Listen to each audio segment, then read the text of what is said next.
Good evening and welcome to another Mac Sports chat show, Gup Shop. And tonight we'll be talking about cricket as usual, but today I've got two different guests. So Sakib's on his day off, and today joining me on my right hand side is Tariq Ahmed, who's a cricket fanatic.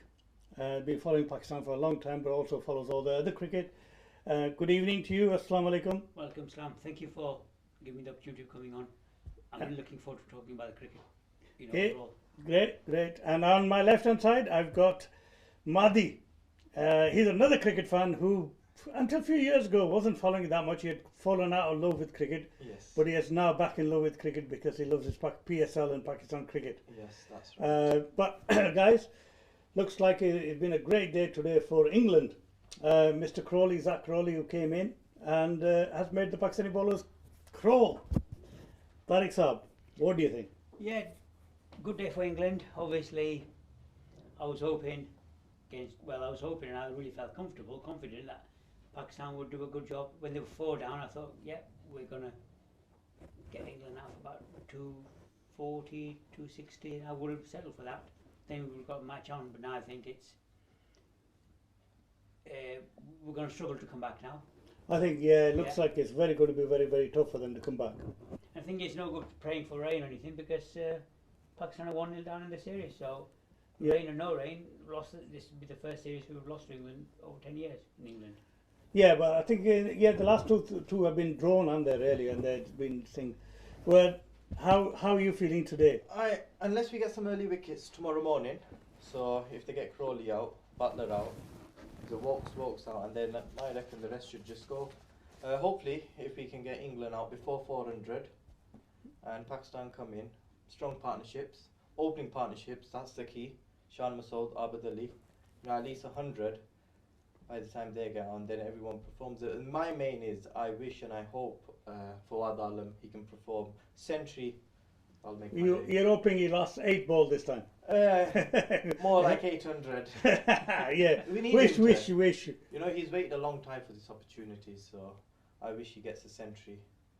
Yeah, I know the wish is a different thing, but actually getting one Pray, of them. I pray he gets a century. You can pray and stuff like that. But I mean, in terms of but for me, Mr. Yusuf, why are we on about Fawad Alam? Yeah. Fawad Alam, yeah. Yeah, but why bring somebody back after 10 years? Yeah. What does that say about Pakistan cricket? Surely there's got to be more talent than bringing somebody back after 10 years. I mean, if that was England bringing back somebody after 10 years, the press would be people like Jonathan Agnew, everybody would be after their blood. Yeah, but what's been happening is really over the years he's been unlucky each time. Or the fact he's got the 6th highest first class average at the moment, and he's scored. He's got 56 average, so he's doing well. Yeah, in first class, he's doing well. So it's good to give him an opportunity. He's doing well, but for me, how old is he now? He's 34. 34. So is he going to be around for another 2-3 years? You don't know. Misbah was 43 or 42 when he made a century in Lords. Yeah. So, but he was extraordinary, though, wasn't he? Misbah was. But let's see. His Fawad Alam's batting style is slightly different. He's got an orthodox stance. So it's more like Chanderpaul's. So I think that backfired. Yeah, Chanderpaul that backfired. Was frustrating. I think for me, what I really hope is Babar Azam can get 100. Yeah. Class. Looks class. He is class. We're all kind of despairing, aren't we? We're only all looking at one person. That's it, Babar Azam. All roads point to one, Mr. Azam. Yeah, and there's too much pressure on him. Too much pressure. There's too much pressure on him. I think it's in the first innings of the first Test match, Shan Masood actually came off free aging, finally actually got under some runs, and one would expect something. But the game's a leveler. Next innings, he got duck, and then he struggled in the second Test as well. Azhar Ali seems to be out of form. He doesn't have a clue where he's batting and stuff like that. He comes in, scratches around for 10-20 runs and he's gone. I think when you've got somebody who's been there for, played so many balls and stuff, and then when he's actually got himself in, he should be looking at 50 to 100. And the same with Babar Azam. Again, in the first Test match, he had got 69 beautifully. Next day, he came in and he just got out in the next, without scoring. He didn't have anything overnight. He didn't have to his overnight score, did he? No, he didn't. And that's where the frustrations are. Yeah. That's very much like KP. If you remember KP, Kevin Peterson, Yes. On the first day he would bat really well, but next morning he could never go on. He was a genius, wasn't he? Genius. Yeah. He never actually got big scores on the second morning or whatever morning he was batting the next day. Yeah, and I think it's not easy, but maybe it is the lack of concentration on the next day. Maybe they kind of haven't woken up to it and come in the morning and stuff like that. But you would think if you want to be a great, then these are sort of things that this is where you come of age and you want to be in the top 4 or 5, because they took you back to even being in the same league as the. They're saying the Fab 4, Fab 5, Babar Azam, but I've not seen him making 200 plus score. He made, I think, was it 147 against Sri Lanka or Bangladesh? When they played at home. Same overnight. Come up next day out early wickets. So it was a bit shame. And for me, that's when men and the boys are separated in many ways. If you look at people like in the olden days, Viv, the Chappell brothers, in the current modern era, Crawley obviously, Tendulkar, they can go on. And that's what you call, world class. Yeah, there is. Well, really, if you think about it, Pakistan, apart from Babar Azam, there isn't a world class player. No. A batsman, you can't say the batsman is anywhere near the world class level. And I think part of the problem is, as you probably appreciate, Pakistan really aren't playing any competitive. Back home there's no really competitive cricket, so these guys aren't really being tested throughout, are they? They're missing out. They're missing out. Yes, I mean that obviously for the last 10 years or so, since 2009, there hasn't been any real cricket in Pakistan. Obviously, it returned this year with Sri Lanka going last year, back end of 2019, and the Bangladesh coming in stuff. So those two teams have told, but we need, England to go there, Australia to go. We need South Africa to go, and that's where it's going to be competitive. And it was interesting that Azhar Ali played this 75th Test match, and that's the first one he actually played at home. Yeah. So 75, one at home. That's incredible fact. It is, isn't it? It's somebody who's played 75 Test matches and 74 Test matches. It's the same with us as Shafiq as well. Yeah. After 70 or 68 Test matches he's played, he's played at home. So, but the thing with them is they missed out all them years. Whereas Babar Azam, and you look at the younger players, Imam ul Haq, they can come and they can start playing at home. So for them, they've got their own audience, their own crowds, people cheering their names. So hopefully, that motivates them and that pushes them, for more score. But do you think the current squad, right, who apart from Babar Azam, who is going to make the runs?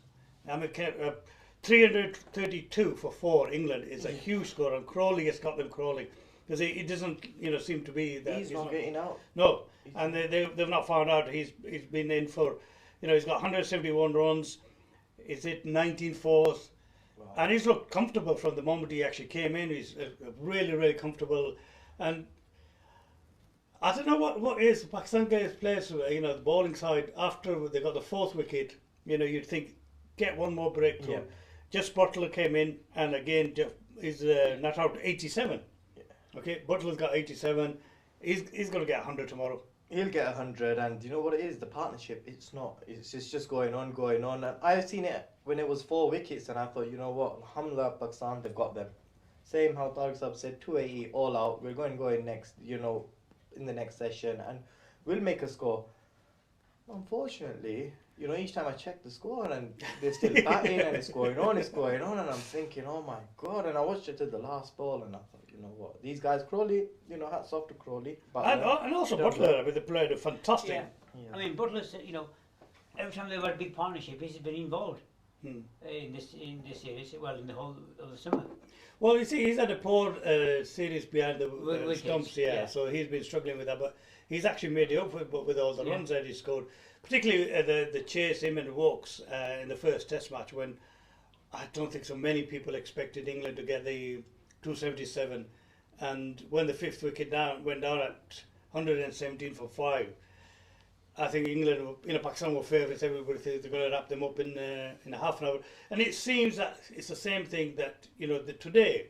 And it's interesting that they actually, Yasser Shah was bowling on the first morning of the first Test match.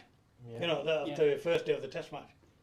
So now, where does the blame lie for Pakistan's defeat in the first Test? I'm very clear where it lies, but you you analyse the game really well. You watch the game ball by ball at times. You know your stats. I know where the blame lies. I want to ask you and you, Maddy, where does the blame lie? For me, I think it was poor captaincy. I think there was no leadership, given the fact that, you've got these fast bowlers. You've got three people who can actually bowl short pitch, but deliveries and everything. And everybody, even in commentary box, would talk about. And these guys who are commentators or experts are top players. Yeah. So when they're saying, let's have some chin music, and the bowlers are just giving them half volleys and Same delivery. Pies and say, here, get some runs. You would say, come on, we'll give you some free runs here. Yeah. It was poor. It was really poor. You just put Batman, put the men up. You put pressure on. Yeah. There was nothing, like you said, there was no short bowling, nothing at all. No bounces, no Yorkers, no giving them a hard time. And if one of the bowlers is getting bit of a tap, you take him off. So what you do is maybe bring both people in 2 or 3 over spells, so the batsmen aren't getting used to them. It was really poor. And I think that really needs to go full stop. Yeah, unfortunately, because obviously it's in the middle of series and he's not going to go anywhere at the moment, so they're going. Yeah, but after this test, after the series, I think it's probably. But then again, there's no real experience. But then we're going back in circles. Then if you get rid of Azhar Ali, then we're just going back in circles, like the same what they've done with Safraz. Get rid of him, get a new captain. He doesn't perform five matches, but it's the Pakistan team that's getting affected. Yeah, again, today what they've done is they've appointed 6 new coaches, because they've now got 6 regional teams in Pakistan domestic level, and they've appointed 6 different people, and only one of the coaches has retained the job, Mohammed Wasim. He's been the one who's been captain.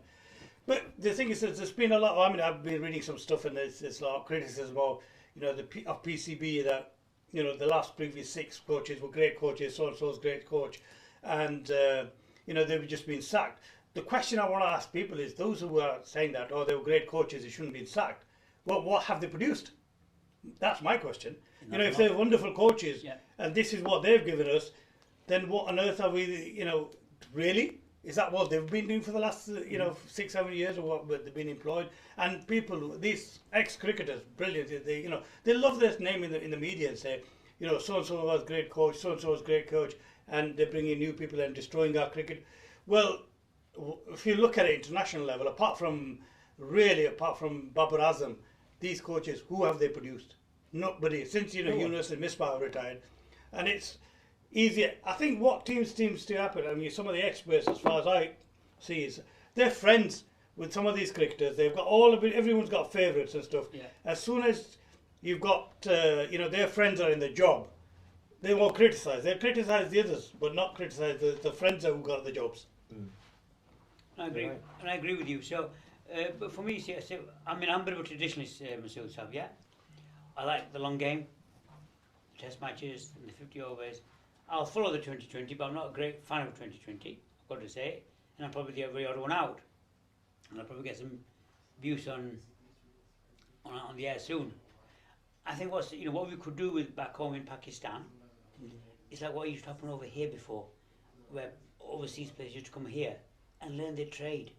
Yeah. And I think what you really ideally could do is, if this long 20 tournaments were going on, get some players from other countries to go to Pakistan, play, and then the players around them would improve. So if you look in the 70s and 80s, sorry, I'll give you, wait a minute, Maddy. If you look in the 70s and 80s, there was loads of talent coming over from abroad, and the England players were better. I think Pakistan cricket back home or Dubai, wherever it needs, and it will never happen now because we've got too much 2020 garbage going on everywhere. We need some players from abroad playing against Pakistan players in them teams, and then I think that's how Pakistan cricket can develop. Or ideally, if people were coming over here to learn the trade in England, they will become better players. But the camera's gone sideways now. Video's gone sideways. But I don't think the competition is good enough back home. That's fine, Maddy, I'll give way now. Okay. The honourable gentleman. Right. Ihsan Mani and Mohammed Wasim, they said the same.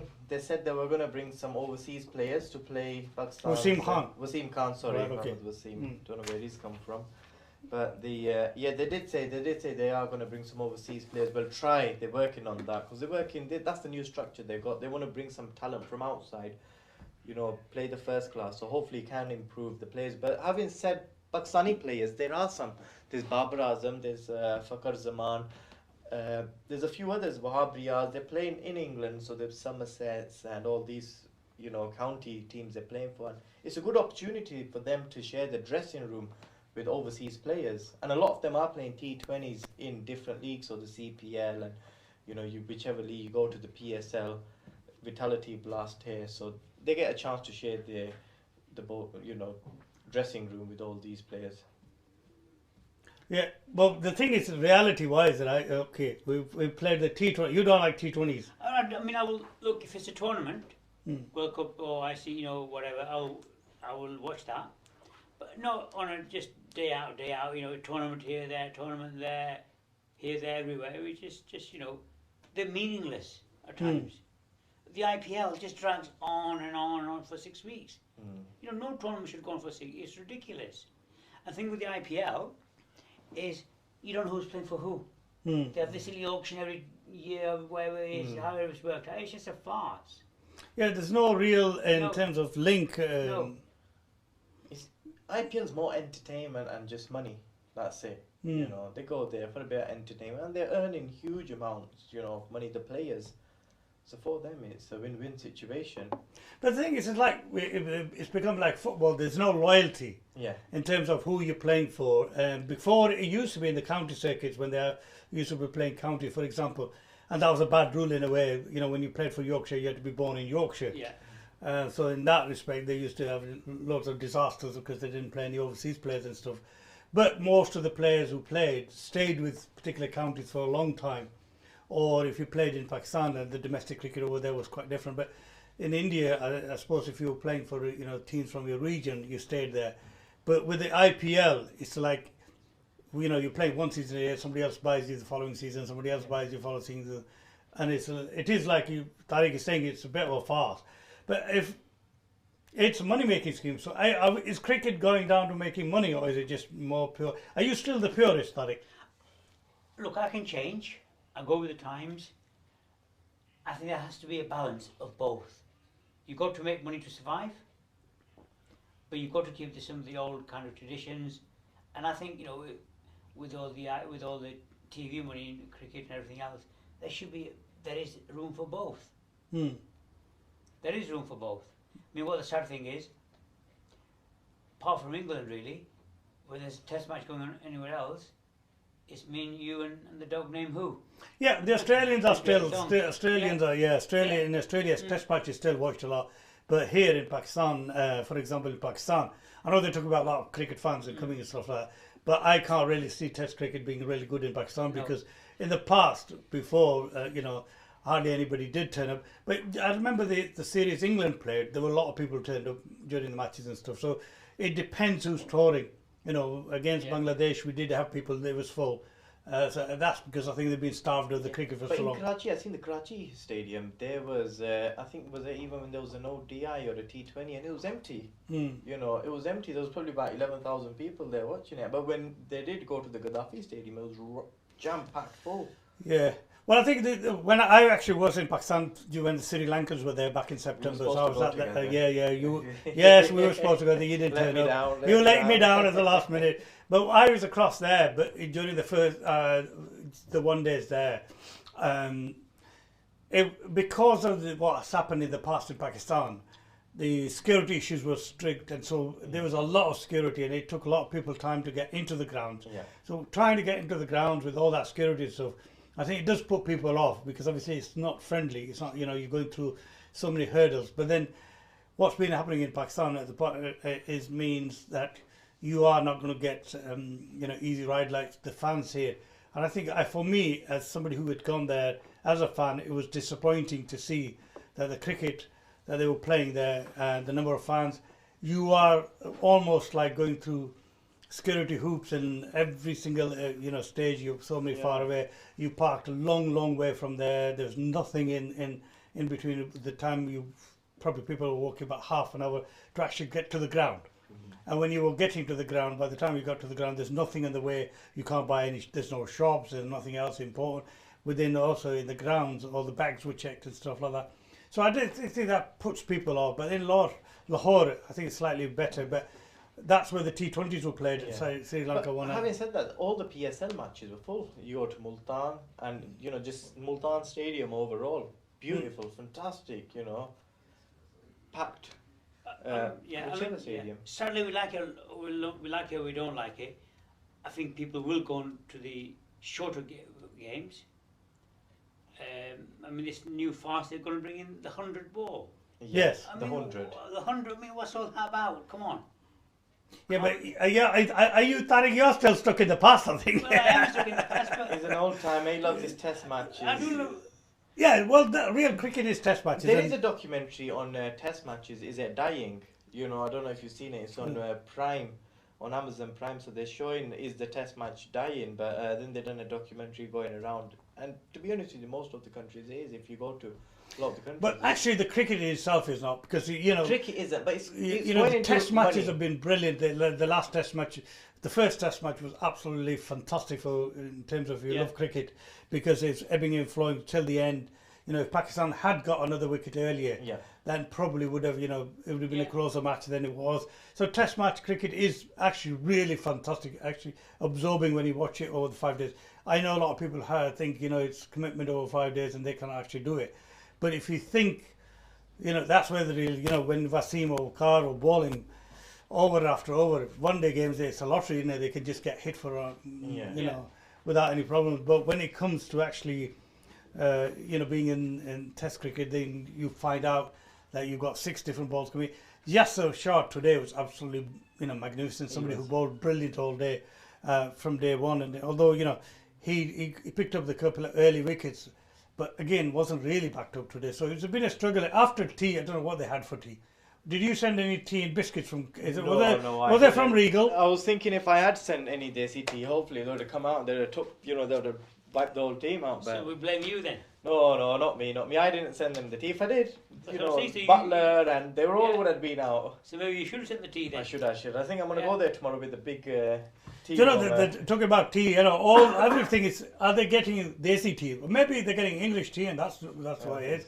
Because everywhere in Bradford, wherever you go now, Chai corner. you've got chai wale. Chai Wale is everywhere. So, and I think I wish I know the situation is at the moment. With not crowds allowed, but I'm sure there would have been plenty of chai walas if the crowds were allowed this year. Chai and it's everywhere. And we Pakistanis love our chai. We love our tea. And I think maybe something was not that they didn't get kadak chai. They did. They probably used tea time. But I mean, in terms of like Zach Crawley, who's had about 300s before he came into the Test match. Yeah, this is highest score. So what was it, 171 not out? 171 not out. That's his highest score.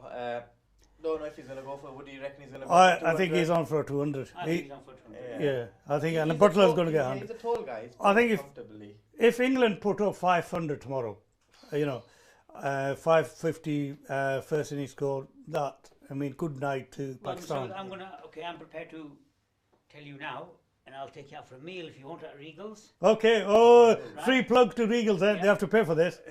Yeah. The meal. Yeah. England, even if they get 400 now, 420, I think it's game, set and match. Yeah. Pakistan won't be able to chase under pressure, first of all. Yeah. And the scoreboard always means a lot sometimes.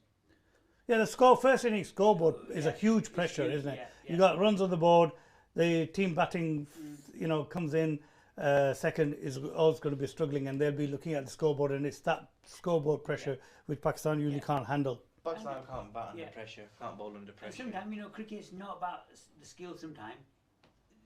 Some of the skills has got to be up here. Yeah. It's a mind game, mental game, and mentally are you strong enough? Do you know one thing I've always been saying for a while now, that whenever Pakistan are playing, over the years they've had so many different coaches and stuff, what they've actually failed to do, is the fact that nobody's giving them that mental strength in terms of good sports psychology. So like when the chips are down, that nobody's there to do it. I agree with you. Yeah, they've never really. I've never really heard anybody doing sports psychology with Pakistan at all in my years. I don't think. Yeah, well, this is it. The Pakistanis, they need to think a bit more of what actually they're going to be doing, because in terms of how they're going to win matches is going to be difficult. I mean, they've been, over the years in the 90s, probably Pakistan was the best side. Well, one of the best sides, and struggled. And so, in terms of since then, really we talk about fast bowlers. We keep then Misbah and Yunus retired. Yusuf was another fantastic. And again, I don't understand what, in terms of coaching, do these guys need to be coached? But were these guys coached, or were they natural talent? Yusuf and Yunus, Inzamam.